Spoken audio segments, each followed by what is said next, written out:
Dalam sebuah firman-Nya Allah Subhanahu wa taala menyatukan antara perintah berzikir dan perintah bersyukur.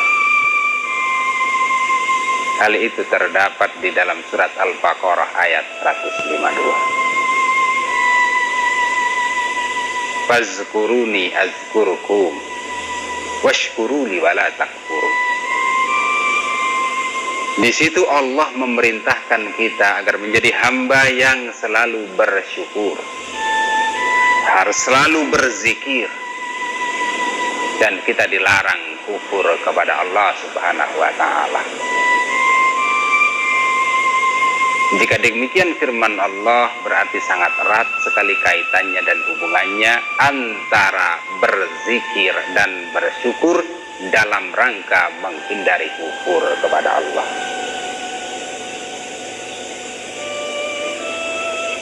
Apa yang harus kita syukuri?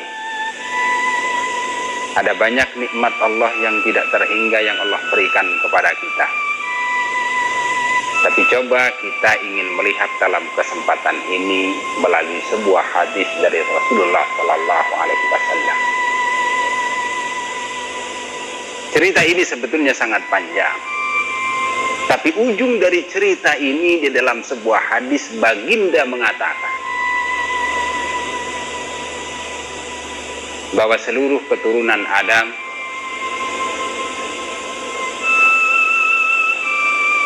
perutnya itu dibagi oleh Rasulullah menjadi 3. Semua kita mempunyai perut. Oleh Rasulullah 14 abad yang lalu perut kita ini dibagi menjadi 3. Sepertiga isi perut kita adalah makanan, sepertiga isi perut kita adalah minuman, dan sepertiga isi perut kita itu adalah pernapasan. Nikmat Allah itu tidak terhingga dan sangat banyak sekali. Tapi dalam kesempatan ini kita ingin coba melihat melalui hadis ini bahwa Rasulullah Shallallahu Alaihi Wasallam membagi perut kita itu menjadi 3. Sepertiganya itu untuk meletakkan makanan, sepertiganya untuk meletakkan minuman, sepertiganya untuk meletakkan pernapasan. Dari 3 nikmat ini, wahai saudaraku, Rasulullah Shallallahu Alaihi Wasallam itu mengajarkan bagaimana cara mensyukurinya. Lihatlah bagaimana Rasul mengajarkan sebelum makan membaca Bismillah, selesai makan Alhamdulillah. Begitu juga sebelum minum membaca Bismillah, lalu sesudah minum Alhamdulillah. Bagaimana dengan nikmat yang ketiga? Pernapasan kita ini. Membaca apa kita waktu bernapas? Makanan dari Allah, minuman pun dari Allah, oleh karenanya kita syukuri. Lalu napas kita ini dari siapa? Napas kita pun ternyata, wahai saudaraku, ini dari Allah. Bahkan minum ini ada berhentinya, makan pun ada berhentinya. Tapi nikmat napas ini tidak pernah berhenti. Sedang tidur, kita tetap bernapas. Sedang terjaga, kita pun tetap bernapas. Begitulah nikmat napas ini jika dibandingkan dengan makanan dan minuman. Bahkan saudaraku, tanpa nikmat napas ini, sebanyak apapun makanan di depan kita, makanan itu akan tidak termakan. Minuman pun itu akan tidak terminum. Ada 3 hal yang selalu masuk ke dalam perut kita, kata Nabi. Napas itu sangat luar biasa sekali. Bahkan jika datang bulan suci Ramadan, semenjak waktu imsak, kita harus menahan makan. Kita pun harus menahan minum. Kapan baru kita boleh makan dan minum? Setelah beduk maghrib, istilah kita.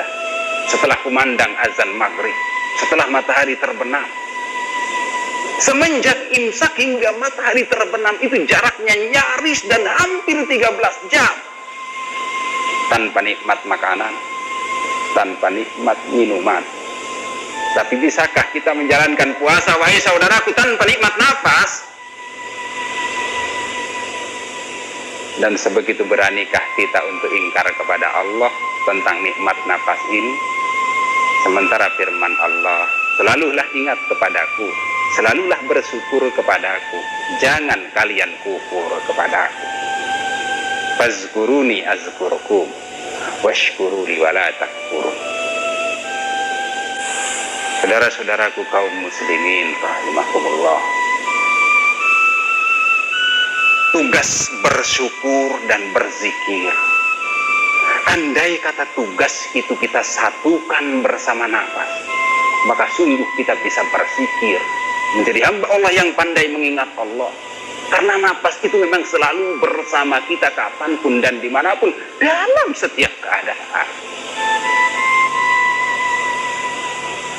Tapi tugas mulia ini, wahai saudaraku, ianya selalu gagal dikerjakan oleh banyak orang. Dengan enteng dan mudah kita selalu ngomong, tidak sempat, sibuk, dan lain sebagainya. Ada apakah di balik ini, wahai saudaraku? Kenapa tugas zikir dan bersyukur yang sesungguhnya sangat mudah sekali, bukanlah sesuatu yang tidak mungkin kita kerjakan, tapi kita selalu gagal dalam mengerjakannya? Allah subhanahu wa ta'ala berfirman, istahwaza alaihimus syaitan fa'ansahum zikrallah ulaika hizbus syaitan ala inna hizbas syaitan humul khasirun. Allah memberikan petunjuk kenapa kita selalu lupa.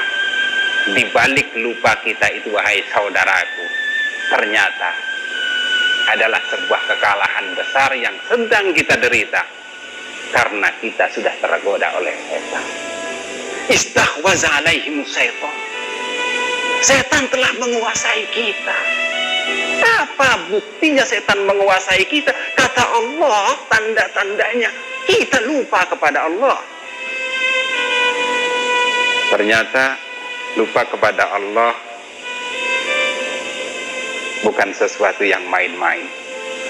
Ingat kepada Allah, kita mengalahkan setan.